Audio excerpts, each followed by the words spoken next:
அன்பு நண்பர்களே, அனைவருக்கும் அன்னை சமையல் உமாவின் அன்பான வணக்கங்கள். இன்னைக்கு அன்னை சமையலில் பார்க்க போகிறது கீ ரைஸ்.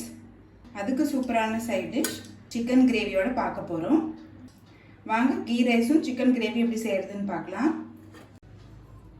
கடாய்க்கு தேவையான அளவு எண்ணெய் சேர்த்துருக்கேன். இப்போ 2 டேபிள் ஸ்பூன் நெய் சேர்த்துக்கலாம். ஒரு பிரியாணி இலை, 2 பட்டை, 2 கிராம்பு, 2 ஏலக்காய்.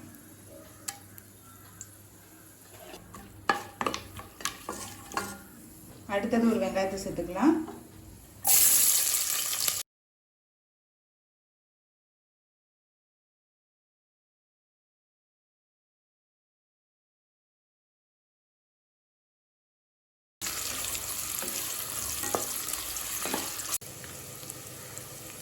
ஒரு பச்சை மிளகாய் சேர்த்துக்கலாம். தேவையான அளவு உப்பு. பச்சை மிளகாய் நீங்கள் விருப்பப்பட்டீங்கன்னா சேர்த்துக்கலாங்க. காரத்துக்காக ஒரே ஒரு பச்சை மிளகாய் தான் சேர்க்குறேன். இதில் இஞ்சி பூண்டு கூட சேர்க்க தேவையில்லை. பொதுவாக நெய் சோறில் இஞ்சி பூண்டு பேஸ்ட் கூட இருக்காதுங்க. வெறும் நெய்யோட வாசனம், இந்த மசாலா வாசனை மட்டும்தான் இருக்கும். ரொம்ப ரொம்ப சுலபமான ஒரு ரெசிபி. அடுத்தது 3 கப் தண்ணி சேர்த்துக்கலாங்க.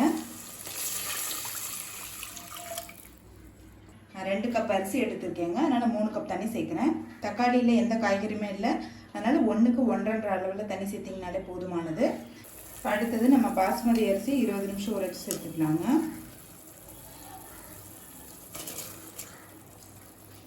நீங்கள் விருப்பப்பட்டீங்கன்னா எந்த அரிசி வேணால் யூஸ் பண்ணிக்கலாம். பாஸ்மதி அரிசி 20 நிமிஷம் ஊற வச்சிங்கன்னா நல்லா உதிரி உதிரியாக வருங்க.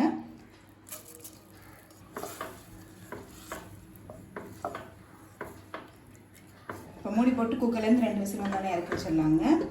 இப்போ கொஞ்சமாக நெய் சேர்த்துக்கலாங்க. வெங்காயத்தை இது மாதிரி நீளமாக கட் பண்ணி சேர்த்துக்கலாம்.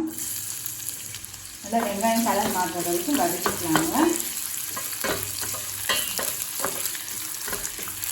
நல்லா கலர் பார்த்தீங்கன்னா பொன்னிறமாக மாறும், அது வரைக்கும் வதக்கிக்கணும்.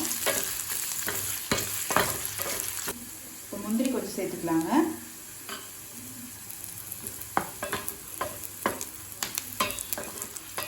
ரொம்ப கலர் மாறிட்டாலும் தீஞ்சு போயிடும். கொஞ்சம் திராட்சை,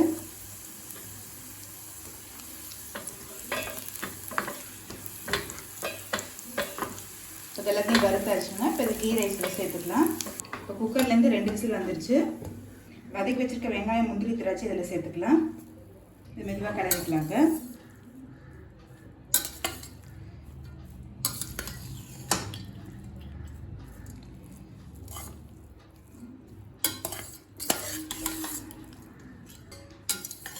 இப்போ கீ ரைஸ் ரெடி ஆகிடுச்சு.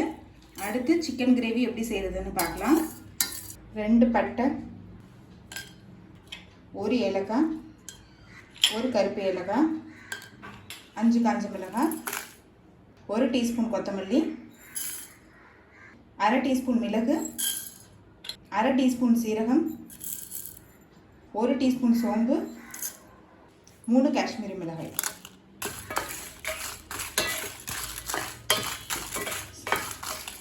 ஸ்லோவில் வச்சு நல்ல வாசனை வர வரைக்கும் வறுத்துக்கோங்க. காஷ்மீரி மிளகாய் நான் கலருக்காக தாங்க போடுறேன்.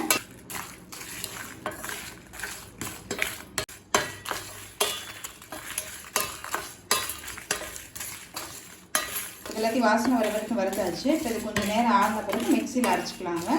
இப்போ இது மிக்சியில் அரைச்சாச்சு. இப்போ இதை எடுத்து தனியாக வச்சிடலாம். இப்போ 1/2 கிலோ சிக்கன் சேர்த்துக்கலாங்க. இப்போ 2 டீஸ்பூன் இஞ்சி பூண்டு விழுது சேர்த்துக்கலாம். 1 டேபிள் ஸ்பூன் தயிர், 1 டீஸ்பூன் எலுமிச்சை சாறு, அரைச்சி வச்சுருக்க மசாலா இதில் சேர்த்துக்கலாம். தேவையான அளவு உப்பு. இப்போ எல்லாத்தையும் நல்லா மிக்ஸ் பண்ணிக்கலாங்க.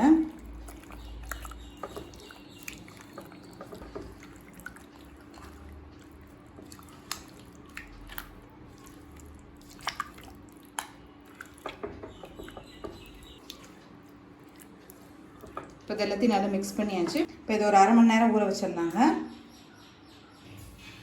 கடாயில் தேவையான அளவு எண்ணெய், 1 டீஸ்பூன் சோம்பு, கொஞ்சம் கருவேப்பிலை, 1 வெங்காயம்,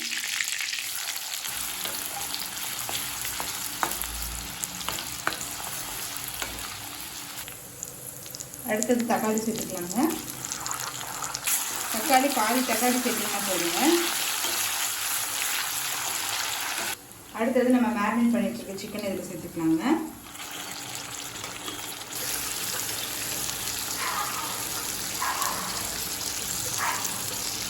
இது கூடவே கொஞ்சமாக உப்பு சேர்த்துக்கலாம்.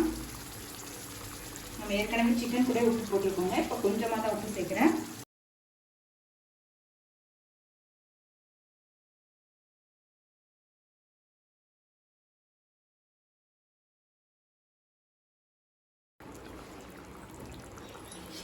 இப்போ மூடி போட்டு சிக்கன் நல்லா வேகிற வரைக்கும் வெயிட் பண்ணலாம்.